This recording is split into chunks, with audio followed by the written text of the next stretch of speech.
Okay, I'm here to do a review for one of the best games of last generation, i.e. the PS3, Xbox 360, Wii generation. This game didn't come to the Wii, so I won't be discussing its Wii capabilities, but it did come to the Xbox 360 and the PS3, and I have it on my PS3, so I'm going to do a review of it, and we'll go through the normal, story, gameplay, music, and conclusion. The name of this game is Dragon Age Origins, and its expansion Awakening, because they're kind of together, Dragon Age Origins was made by a lot of the same people that used to, the BioWare people that used to be part of Obsidian and that type of thing, and they kind of left that studio, Silicon Knights and stuff. Basically, they left that team and joined BioWare. It's a love letter to those, Temple of Elemental Evil and Neverwinter Nights type games. It's got more in common with another famous BioWare RPG by the name of, Knights of the Old Republic, in that there's a morality system. The choices you make matter in the overall scheme of the game. So you aren't just, doing whatever the hell you want. It's not a game like Call of Duty where you just go around shooting things, or, other RPGs where you're kind of led on a rail to where they want you to go. The choices you make in Dragon Age Origins really do affect the overall story. That being said, this game is awesome. The storyline is epic. You play the part of one of Origins. You choose one of 6 races, or 6 characters to choose from. You can be a human, an elf, a half-elf, a dwarf, and then you can choose like various subsets within these things. You could be a royal dwarf or a castless dwarf, and basically those are the 6. And basically, by choosing how your origin plays out determines how your character behaves. It tells you a story of how your character got to where they are at the real start of the game. And each origin is different. You can play them differently. I typically go for the human noble because I just like that one best, which is more of a tale of revenge and redemption. So basically, your main character goes through some heartache. His family dies, his or her family dies, and they wind up being saved by the Grey Wardens. Now, in this world, in the far past, some magicians cast a spell and tried to do something they had no business doing.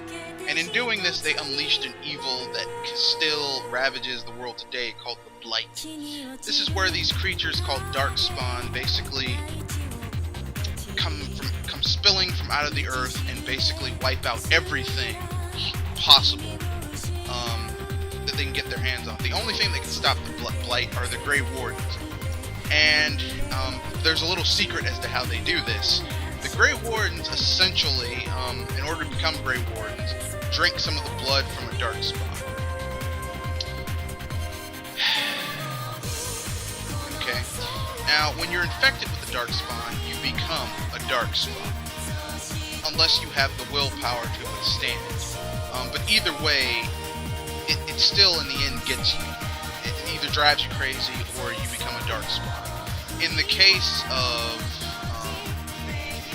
your main character and the Grey Wardens, they don't go crazy or die. Instead, they basically gain the ability to sense when Darkspawn are near, and Darkspawn gain the ability to sense when they're near, and they gain the ability to deliver a death blow to the Archdemon. The Archdemon is an ancient, fully grown dragon, which basically is the head controller of all the Darkspawn. Okay, with me so far? Okay.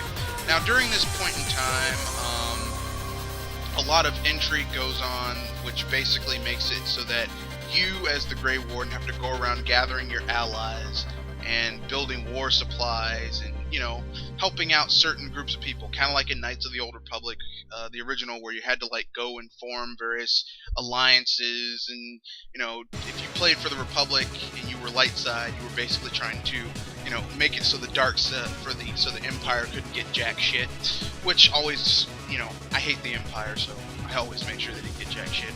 So basically, that's just how it is, okay? Now, during this time, you can, I mean, you're basically kind of like, this theme has carried over into other BioWare games, like Mass Effect. You're trying to like build a consensus and get allies and all that type of stuff. Well, you did it in Dragon Age Origins before Mass Effect 2. So, I mean, it's the same general principle. The cool thing about all of this, however, is that your main character is kind of badass. Is you also build a group of people to join you. There's Alistair, the Templar, also / Grey Warden. Templars are the church order which basically controls magic users. It's preventing them from using their power incorrectly. You also have people who have to train magic users, called the Circle. These are magicians who train magic users. They're chafing under the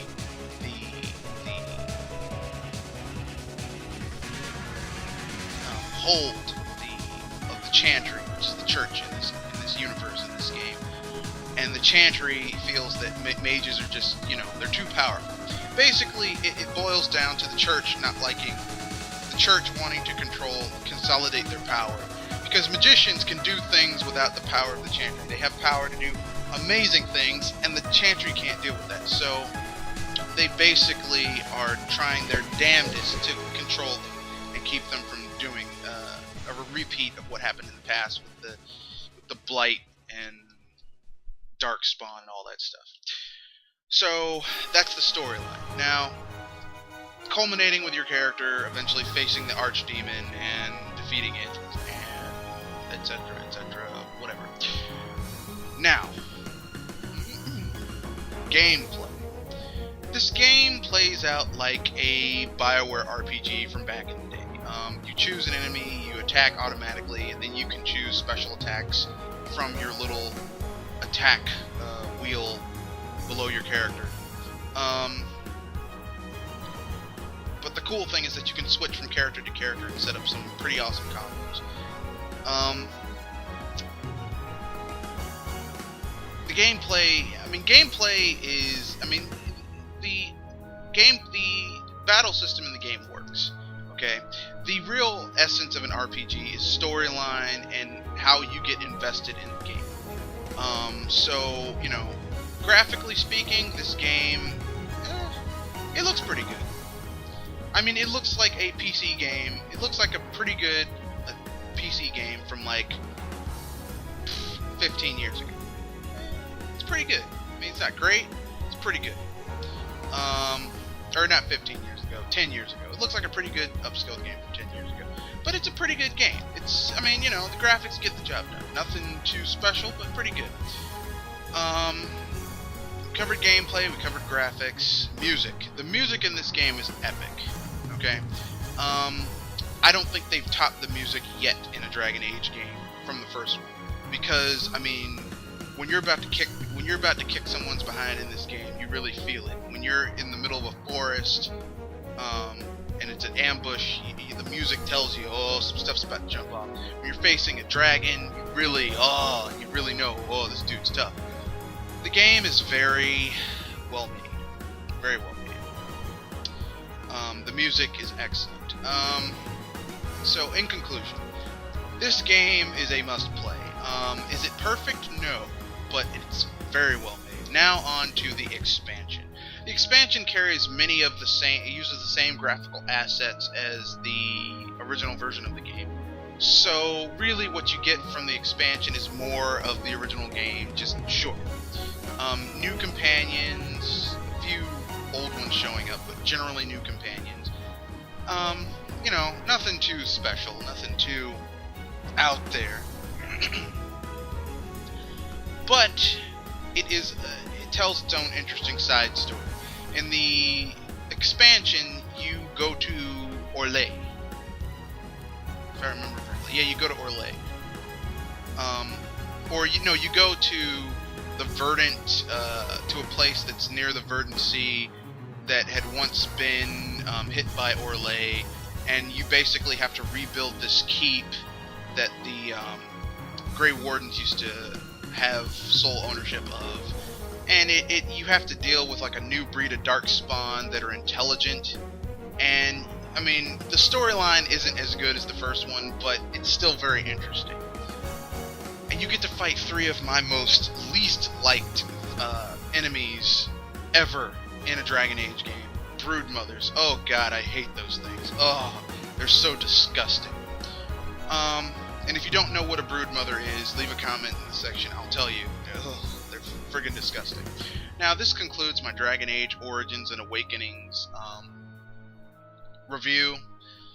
In conclusion, I would advise you to get this game if you can. It's cheap now. You can get it for like $10-15 at GameStop. You can buy it off of the eShop, or not the eShop, the PSN or Xbox Live for like $10-15. You can go on Origins and get it for like $10 or $15. You can go on Steam and get it for the Ultimate Edition with everything for $10 or $15, maybe 20. I don't know. But I mean, why not? Why deprive yourself of one of the greatest RPGs of last generation? And yes, it's a Western-style RPG, but it's still pretty good. This concludes my conclusion. This concludes my review. I will drop the Dragon Age Origins 2 review sometime next week. I'm doing these reviews in preparation for talking about what makes me excited for Dragon Age 3 and what gives me a little bit of trepidation. So, stay tuned.